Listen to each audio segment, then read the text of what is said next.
नमस्कार, मैं के बी रुस्तगी, आपका एस्ट्रो फ्रेंड, अपने चैनल ज्योतिष की पाठशाला में आप सभी का स्वागत करता हूं। मित्रों, हमने पिछली वीडियो में राहु के बारे में चर्चा की और राहु के साथ अगर केतु की चर्चा ना हो तो चर्चा अधूरी रह जाती है। राहु जिस घर में जिस भाव में बैठता है उसके असर को कम कर देता है। यद्यपि केतु जो है, क्योंकि राहु के बिल्कुल संपर्क में रहता है, आमने सामने, तो पापग्रह की कैटेगरी में आ जाता है, लेकिन ये बहुत ही शुभ ग्रह है। जिस भाव में बैठता है ये उसका प्रभाव 4 गुना बढ़ा देता है। यद्यपि केतु जो है बंधन है, मोह है, और आदमी इसके बंधन और मोहों के वश में इसको तोड़ नहीं पाता है। इसलिए उसकी वजह से, बंधन में बंध के रह जाने की वजह से ये बाधाएं उत्पन्न करता है। जैसे रस्सी होती है ना, बल पड़ता है उसके अंदर, इस तरह से बांध देता है इंसान को मोहवश। तो वो आगे कुछ ऐसे डिसीजन नहीं ले पाता जिससे उसकी तरक्की हो पाए। और जो इस मोह और बंधन को तोड़ के आगे बढ़ जाता है तो बहुत आगे भी निकल जाता है। तो इस वीडियो में मित्रों हम चर्चा करेंगे खराब केतु के क्या लक्षण हैं, और अगर ऐसे कोई लक्षण आपको अपने जीवन में दिखाई देते हैं तो बहुत से एस्ट्रोलॉजर आपको ये नहीं बता पाएंगे ये केतु की वजह से है। अगर इससे मिलती जुलती कुछ गतिविधियां आपकी लाइफ में चल रही हैं तो केतु का इलाज करिए, अन्यथा ये बहुत ही इंसान को खराब स्थिति में डाल देता है। सबसे पहले केतु जो है मामा ननिहाल की अगर माली हालत कमज़ोर है, माली हालत अच्छी नहीं है, इसका मतलब खराब केतु है। दूसरा,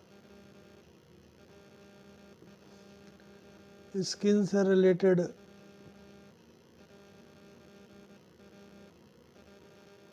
कुछ ऐसी पैरों से रिलेटेड मिस्टीरियस डिसीज़ क्या कहते हैं, आपको ऐसा लगता है कि मेरे को ये प्रॉब्लम है, और जब आप चेकअप कराते हो तो डॉक्टर कहता है कि चेकअप में तो कुछ आ ही नहीं रहा है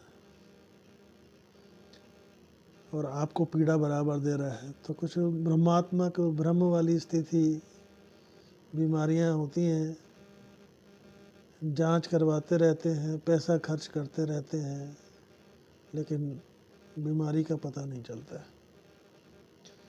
नाखूनों का विकृत हो जाना, खराब हो जाना होने लगते हैं। किडनी, यूरिन से संबंधित परेशानी, माइग्रेन से संबंधित परेशानी इत्यादि, ये खराब केतु के लक्षण हैं। शादी के बाद जिन जातकों को पुत्र रत्न की उत्पत्ति में परेशानी हो रही है, इसका मतलब केतु के इलाज की ज़रूरत है, केतु खराब है। रातों रात कोई ऐसा काम हो जाता है कि एकदम से दुनिया ही पलट जाती है। ओवरनाइट बदलाव, अचानक नौकरी का छूट जाना, खराब केतु की निशानी। नशा, जुए की लत, चाह के भी नहीं छोड़ पाना, खराब केतु की निशानी। बहुत समय तक नौकरी का न लगना, छूटे रहना। कार्यस्थल पे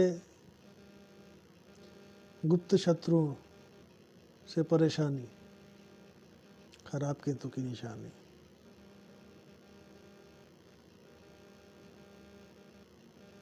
कुत्ते का काटना, कई बार ऐसा हो जाना, बार बार हो जाना। दवा का रिएक्शन, इनोसेंट होते हुए भी केस मुकदमों में सजा हो जाना, खराब केतु की निशानी। जीवन के 48वें वर्ष में बहुत बड़ा बदलाव होता है।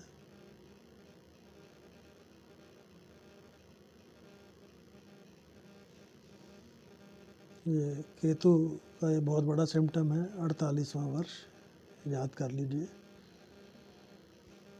48 में बहुत बड़ा ट्रांजिशन होता है।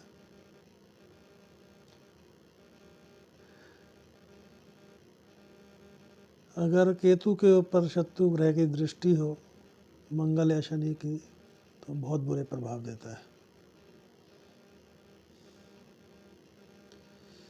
तो इस तरह की अगर कुछ भी गतिविधियाँ आपकी लाइफ में चल रही हैं,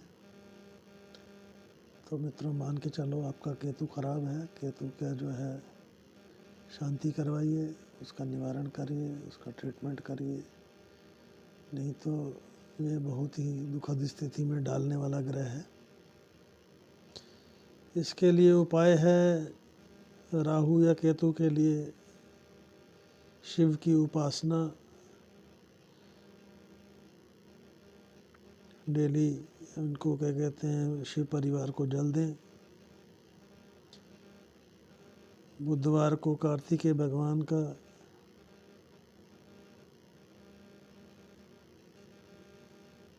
चमेली से के फूलों से पूजा करें और सात्विक जीवन को अपनाएं, मांस मदिरा से दूर रहें। गणपति उपासना केतु के लिए बहुत ही लाभकारी है। हर बुधवार को दुर्वा जो घास होती है उसमें लाल धागे से बांध के गणपति को अर्पण करें। ओम गण गण गणपतये नमः का जो है मंत्र का जाप करें।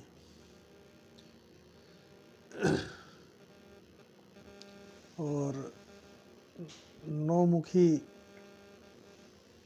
रुद्राक्ष धारण करेंगे तो बहुत रिलीफ मिलेगा। पितरों की तो पूजा वैसे रूटीन में करनी चाहिए, और जो ना करते हो तो पितरों की पूजा करें, अपने कुल देवता कुल देवी की पूजा करें,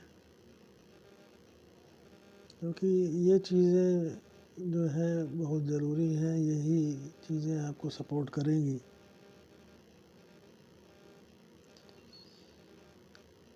और अनाथ आश्रम में जाकर, वृद्धाश्रम में जाके कुष्ठ रोगियों की सेवा, कुत्तों की सेवा, इन चीज़ों से आपका केतु शांत होगा। केतु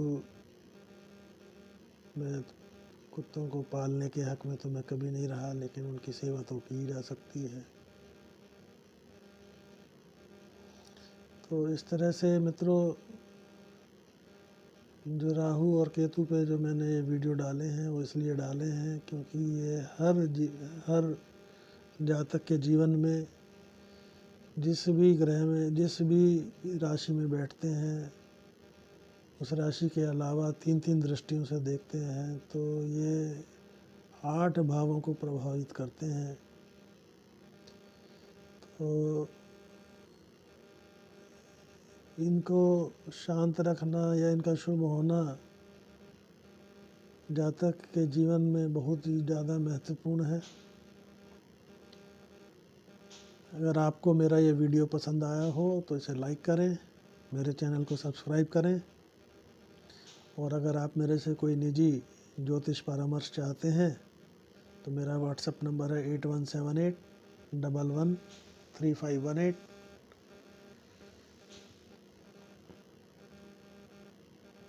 व्हाट्सएप पे आप अपनी अपॉइंटमेंट बुक कर सकते हैं, कॉल्स हम नहीं ले पाएंगे। अपॉइंटमेंट के बाद आपको आगे की प्रक्रिया बता दी जाएगी। बहुत बहुत धन्यवाद। वंदे मातरम। जय हिंद।